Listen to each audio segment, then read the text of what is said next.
ओम शांति। 23 अप्रैल 2025। बाबा के महावाक्य। मीठे बच्चे, अब नाटक पूरा होता है, वापस घर जाना है। कलयुग अंत के बाद फिर सतयुग रिपीट होगा। यह राज सभी को समझाओ। प्रश्न। आत्मा पाठ बजाते बजाते थक गई है। थकावट का मुख्य कारण क्या है? उत्तर। बहुत भक्ति की, अनेक मंदिर बनाए, पैसा खर्च किया, धक्के खाते खाते सतो प्रधान आत्मा तमो प्रधान बन गई। तमो प्रधान होने के कारण ही दुखी हुई। जब किसी बात से कोई तंग होता है तब थकावट होती है। अभी बाप आए हैं सब थकावट मिटाने। ओम शांति। रूहानी बाप बैठ बच्चों को समझाते हैं। उनका नाम क्या है? शिव। यहाँ जो बैठे हैं तो बच्चों को अच्छी रीति याद रहना चाहिए। इस ड्रामा में जो सबका पाठ है वह अब पूरा होता है। नाटक जब पूरा होने पर होता है तो सभी एक्टर्स समझते हैं कि हमारा पाठ अब पूरा होता है, अब जाना है घर। तुम बच्चों को भी बाप ने अभी समझ दी है। यह समझ और कोई में नहीं है। अभी तुम्हें बाप ने समझदार बनाया है। बच्चे, अब नाटक पूरा होता है। अब फिर नए सिर चक्कर शुरू होना है। नई दुनिया में सतयुग था, अभी पुरानी दुनिया में यह कलयुग का अंत है। यह बातें तुम ही जानते हो जिनको बाप मिला है। नए जो आते हैं तो उनको भी यह समझाना है। अब नाटक पूरा होता है। कलयुग अंत के बाद फिर सतयुग रिपीट होना है। इतने सब जो हैं उनको वापस जाना है अपने घर। अब नाटक पूरा होता है। इससे मनुष्य समझ लेते हैं कि प्रलय होती है। अभी तुम जानते हो पुरानी दुनिया का विनाश कैसे होता है। भारत तो अविनाशी खंड है। बाप भी यहाँ ही आते हैं। बाकी और सब खंड खलास हो जाएंगे। यह ख्यालात और कोई की बुद्धि में आ नहीं सकते। बाप तुम बच्चों को समझाते हैं। अब नाटक पूरा होता है, फिर रिपीट करना है। आगे नाटक का नाम भी तुम्हारी बुद्धि में नहीं था। कहने मात्र कहते थे। यह सृष्टि नाटक है जिसमें हम एक्टर्स हैं। आगे जब हम कहते थे तो शरीर को समझते थे। अब बाप कहते हैं अपने को आत्मा समझो और बाप को याद करो। अब हमको वापस घर जाना है। वह है स्वीट होम।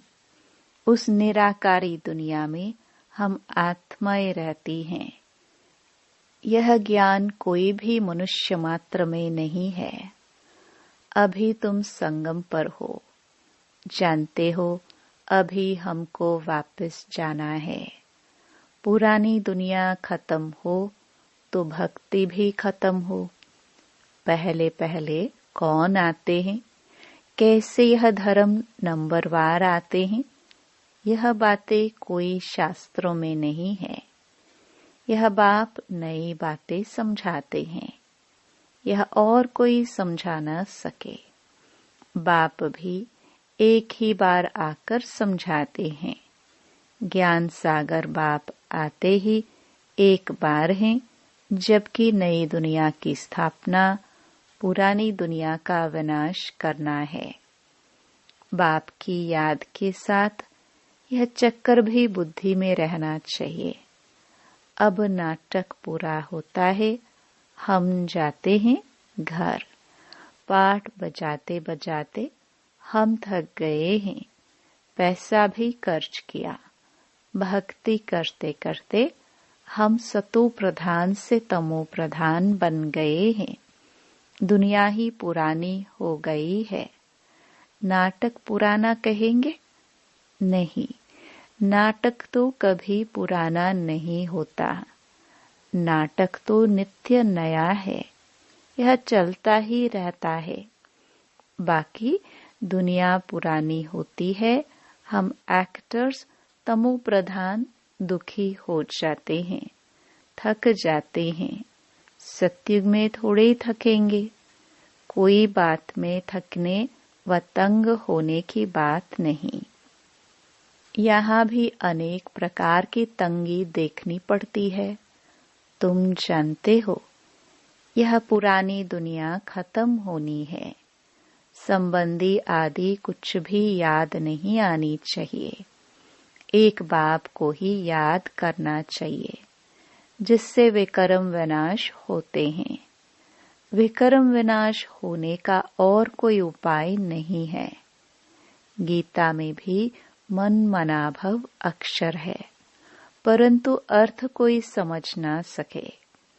बाप कहते हैं, मुझे याद करो और वर्षे को याद करो। तुम विश्व के वारिस अर्थात मालिक थे, अभी तुम विश्व के वारिस बन रहे हो, तो कितनी खुशी होनी चाहिए। अभी तुम कौड़ी से हीरे मिसल बन रहे हो। यहाँ तुम आए ही हो बाप से वर्षा लेने। तुम जानते हो, जब कलाएं कम होती हैं, तब फूलों का बगीचा मुरझा जाता है। अभी तुम बनते हो garden of flower. Satyug garden है तो कैसा सुंदर है। फिर धीरे धीरे कला कम होती जाती है। 2 कला कम हुई, गार्डन मुरझा गया। अभी तो कांटों का जंगल हो गया है। अभी तुम जानते हो, दुनिया को कुछ भी पता नहीं है। यह नॉलेज तुमको मिल रही है।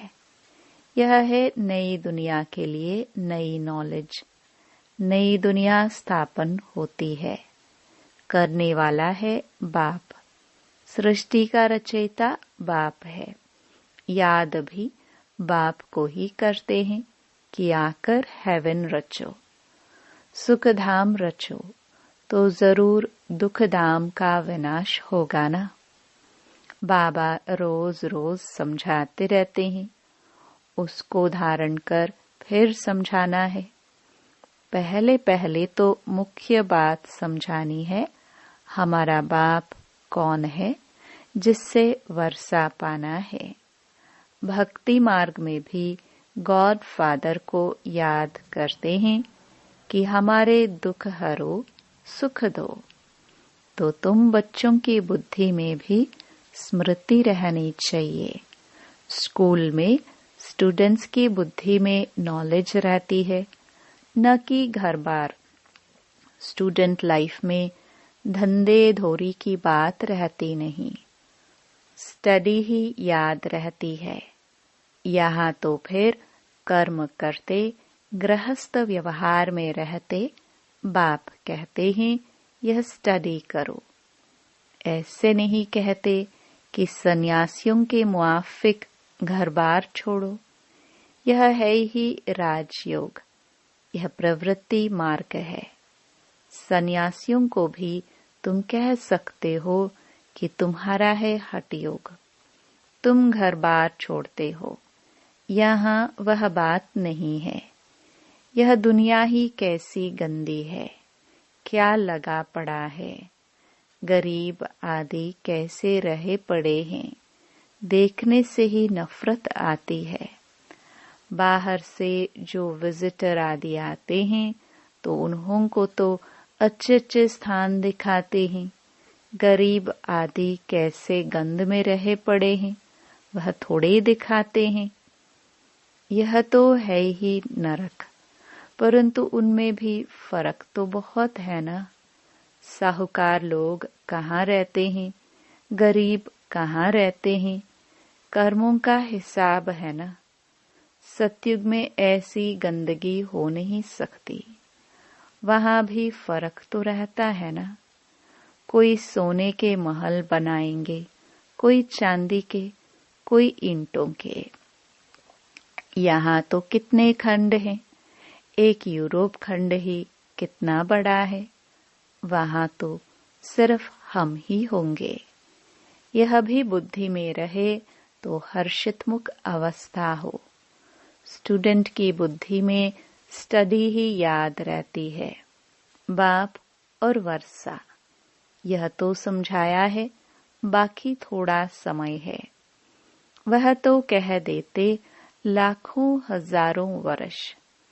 यहाँ तो बात ही 5000 वर्ष की है।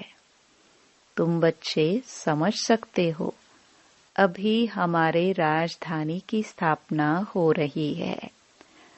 बाकी सारी दुनिया खत्म होनी है। यह पढ़ाई है ना।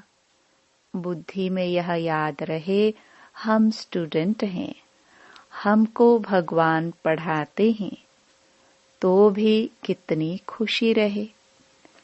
यह क्यों भूल जाता है? माया बड़ी प्रबल है, वह भुला देती है।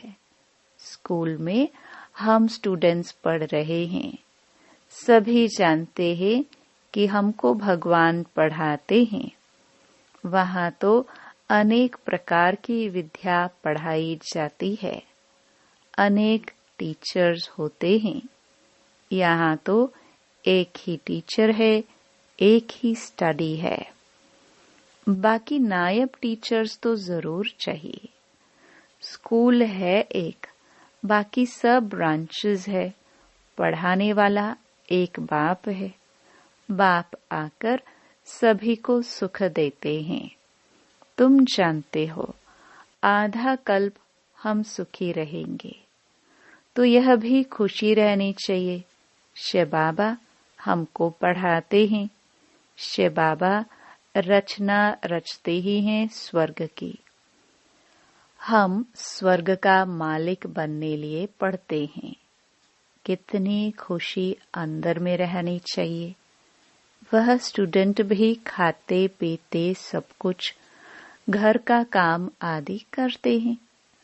हाँ, कोई हॉस्टल में रहते हैं कि जास्ती पढ़ाई में ध्यान रहेगा।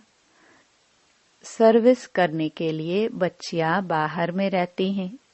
कैसे कैसे मनुष्य आते हैं। यहाँ तो तुम कितने सेफ बैठे हो, कोई अंदर घुस न सके। यहाँ कोई का संग नहीं, पतित से बात करने की दरकार नहीं, तुमको कोई का मोह देखने की भी दरकार नहीं है। फिर भी बाहर रहने वाले तीखे चले जाते हैं। कैसा वंडर है। बाहर रहने वाले कितनों को पढ़ाकर आप समान बनाकर और ले आते हैं। बाबा समाचार पूछते हैं, कैसे पेशेंट को ले आए हो। कोई बहुत खराब पेशेंट है तो उनको 7 रोज भट्ठी में रखा जाता है। यहाँ कोई भी शूद्र को नहीं ले आना है। यह मधुबन है, जैसे कि तुम ब्राह्मणों का एक गांव। यहाँ बाप तुम बच्चों को बैठ समझाते हैं, विश्व का मालिक बनाते हैं। कोई शूद्र को ले आएंगे तो वह वाइब्रेशन खराब करेगा। तुम बच्चों की चलन भी बहुत रॉयल चाहिए। आगे चल तुमको बहुत साक्षात्कार होते रहेंगे। वहाँ क्या क्या होगा। जानवर भी कैसे अच्छे अच्छे होंगे। सब अच्छी चीजें होंगी। सत्युग की कोई चीज यहाँ हो न सके, वहां फिर यहाँ की चीज हो न सके। तुम्हारी बुद्धि में है हम स्वर्ग के लिए इम्तिहान पास कर रहे हैं। जितना पढ़ेंगे और फिर पढ़ाएंगे, टीचर बन औरों को रास्ता बताते हैं। सब टीचर्स हैं, सबको टीच करना है। पहले पहले तो बाप की पहचान दे बतलाना है कि बाप से यह वर्षा मिलता है। गीता बाप ने सुनाई है। यह प्रजापिता ब्रह्मा है तो ब्राह्मण भी यहाँ चाहिए। ब्रह्मा भी शिव बाबा से पढ़ते रहते हैं। तुम अभी पढ़ते हो विष्णुपुरी में जाने के लिए। यह है तुम्हारा अलौकिक घर। लौकिक, पारलौकिक और फिर अलौकिक नई बात है ना। भक्ति मार्ग में कभी ब्रह्मा को याद नहीं करते। ब्रह्मा बाबा किसको कहने आता नहीं। शिव बाबा को याद करते हैं कि दुख से छुड़ाओ। वह है पारलौकिक बाप। यह फिर है अलौकिक। इनको तुम सूक्ष्म वतन में भी देखते हो, फिर यहाँ भी देखते हो। लौकिक बाप तो यहाँ देखने में आता है। पारलौकिक बाप तो परलोक में ही देख सकते हैं। यह फिर है अलौकिक वंडरफुल बाप। इस अलौकिक बाप को समझने में ही मूंझते हैं। शिव बाबा के लिए तो कहेंगे निराकार है, तुम कहेंगे वह बिंदी है। वह करके अखंड ज्योति व ब्रह्म कह देते हैं। अनेक मत हैं, तुम्हारी तो एक ही मत है। एक द्वारा बाप ने मत देना शुरू की, फिर वृद्धि कितनी होती है। तो तुम बच्चों की बुद्धि में यह रहना चाहिए, हमको शिव बाबा पढ़ा रहे हैं, पतित से पावन बना रहे हैं। रावण राज्य में जरूर पतित तमो प्रधान बनना ही है। नाम ही है पतित दुनिया। सब दुखी भी हैं। तब तो बाप को याद करते हैं कि बाबा हमारे दुख दूर कर हमको सुख दो। सब बच्चों का बाप एक ही है। वह तो सबको सुख देंगे ना। नई दुनिया में तो सुख ही सुख है। बाकी सब शांति धाम में रहते हैं। यह बुद्धि में रहना चाहिए। अभी हम जाएंगे शांति धाम। जितना नजदीक आते जाएंगे तो आज की दुनिया क्या है, कल की दुनिया क्या होगी, सब देखते रहेंगे। स्वर्ग की बादशाही नजदीक देखते रहेंगे। तो बच्चों को मुख्य बात समझाते हैं। बुद्धि में यह याद रहे कि हम स्कूल में बैठे हैं। शिव बाबा इस रथ पर सवार हो आए हैं हमको पढ़ाने। यह भागीरथ है। बाप आएंगे भी जरूर एक बार। भागीरथ का नाम क्या है यह भी किसको पता नहीं है। यह नाम तुम बच्चे जब बाप के सम्मुख बैठते हो तो बुद्धि में याद रहे कि बाबा आया हुआ है, हमको सृष्टि चक्र का राज बता रहे हैं। अभी नाटक पूरा होता है, अब हमको जाना है। यह बुद्धि में रखना कितना सहज है, परंतु यह भी याद कर नहीं सकते। अभी चक्र पूरा होता है, अब हमको जाना है। फिर नई दुनिया में आकर पाठ बजाना है। फिर हमारे बाद फलाने फलाने आएंगे। तुम जानते हो यह चक्र सारा कैसे फिरता है। दुनिया वृद्धि को कैसे पाती है? नई से पुरानी, फिर पुरानी से नई होती है। विनाश के लिए तैयारियां भी देख रहे हो। नेचुरल कैलामिटीज भी होनी है। इतने बॉम्ब्स बनाकर रखे हैं तो काम में तो आने हैं ना। बॉम्ब से ही इतना काम होगा जो फिर मनुष्यों के लड़ाई की दरकार नहीं रहेगी। लश्कर को फिर छोड़ते जाएंगे, बॉम्ब्स फेंकते जाएंगे। फिर इतने सब मनुष्य नौकरी से छूट जाएंगे तो भूख मरेंगे ना। ये सब होने का है। फिर सिपाही आदि क्या करेंगे? अर्थक्वेक होती रहेगी, बॉम्ब्स गिरते रहेंगे, एक दो को मारते रहेंगे। खूने नाहे खेल तो होना है ना। तो यहाँ जब आकर बैठते हो तो इन बातों में रमण करना चाहिए।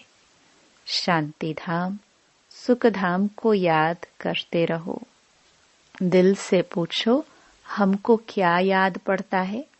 अगर बाप की याद नहीं है तो जरूर बुद्धि कहाँ भटकती है। विक्रम भी विनाश नहीं होंगे, पद भी कम हो जाएगा। अच्छा, बाप की याद नहीं ठहरती तो चक्कर का सिमरण करो तो भी खुशी चढ़े, परंतु श्रीमत पर नहीं चलते, सर्विस नहीं करते तो बाप दादा की दिल पर भी नहीं चढ़ सकते। सर्विस नहीं करते तो बहुतों को तंग करते रहते हैं। कोई तो बहुतों को आप समान बनाए और बाप के पास ले आते हैं तो बाबा देखकर खुश होते हैं। अच्छा, मीठे मीठे सिखिलदे बच्चों प्रति माता पिता बाप दादा का याद प्यार और गुड मॉर्निंग। रूहानी बाप की रूहानी बच्चों को नमस्ते। धारणा के लिए मुख्य सार। पहला, सदा हर्षित रहने के लिए बुद्धि में पढ़ाई और पढ़ाने वाले बाप की याद रहे। खाते पीते सब काम करते पढ़ाई पर पूरा ध्यान देना है।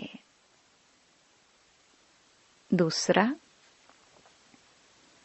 बाप दादा की दिल पर चढ़ने के लिए श्रीमत पर बहुतों को आप समान बनाने की सर्विस करनी है। किसी को भी तंग नहीं करना है। वरदान,